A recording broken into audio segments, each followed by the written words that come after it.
Ever walked into a perfectly furnished room and felt instantly at home? Now imagine taking that same room, stripping away the colors, the light, and the physical space, and squashing it flat onto a piece of paper. It suddenly looks like a chaotic maze of intersecting lines. Blueprints function as a specialized visual language. They allow builders and architects to predict exactly how a human being will interact with a physical environment long before the first nail is hammered. To read this language, you need to perform a mental walkthrough. This is the psychological process of placing yourself inside those 2D lines and simulating your daily routine, tracking your path from the garage entrance to the kitchen. Taking that mental walk requires understanding 3 core pillars. First is scale. Second is symbols, and third, dimensions. Mastering this visual system is the only way to catch expensive spatial errors on paper. You will know if a favorite sofa will block a doorway, or if a hallway will feel claustrophobic, well before any actual walls are built. On a floor plan, line thickness indicates structural priority.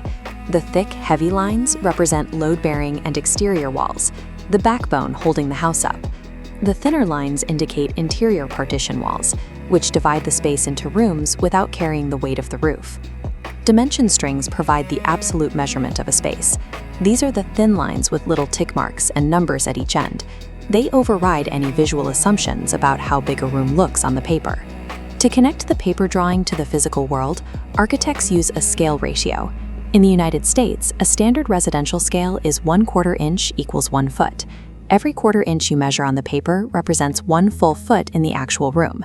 Applying the scale allows you to verify functional clearances. You can take a ruler to the plan and see the exact distance between a kitchen island and a stove.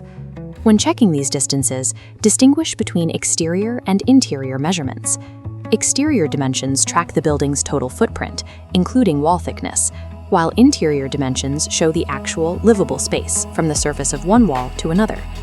Accurately reading structural lines and scale ratios prevents renovation disasters. It ensures you don't plan to remove a load-bearing wall or design a kitchen layout that is too tight to use. The door swing arc defines a mandatory physical clearance zone. This geometric line maps out the space the door requires to function, marking a no-go area where you cannot place bookshelves, chairs, or furniture. Windows and pocket doors appear as intentional breaks in the solid wall lines. A window is represented by a few thin parallel lines within that break, while a pocket door is shown as a thin rectangle sliding into a cavity inside the wall. Because a floor plan is a horizontal slice taken 4 feet off the ground, objects above that cut are drawn with dashed lines. These indicate features like floating upper cabinets or roof eaves that exist over your head. Floor plans are fundamentally flat, so they cannot show height. To understand ceiling levels, you must check section drawings, which are vertical slices through the house, and elevation drawings, which provide a straight-on view of the walls. For the finest details, you refer to schedules. These alphanumeric tables act as a dictionary for the plan, listing the exact material specifications and hardware for every window or door symbol. Combining these 2D symbols, vertical section drawings, and data schedules provides the complete set of instructions that are required to translate an abstract design into a functional physical object. With these tools, you can successfully simulate the space. Imagine standing at the garage entrance and navigating toward the kitchen pantry while carrying heavy bags of groceries. Track this circulation path by actively avoiding the door swing arcs. Check the width of the partition hallways to ensure the route is wide enough, and look for any load-bearing pinch points that might make the turn into the kitchen feel cramped.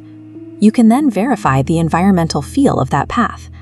Check the ceiling height on a section drawing and reference the window schedule to see how much natural light will hit the counters while you unpack. Eventually, a psychological shift occurs. You stop seeing flat geometric shapes and begin perceiving a fully realized 3-dimensional mental model of the home. Blueprint literacy is a predictive tool. It grants you the ability to ensure an environment perfectly serves your needs long before the foundation is ever poured.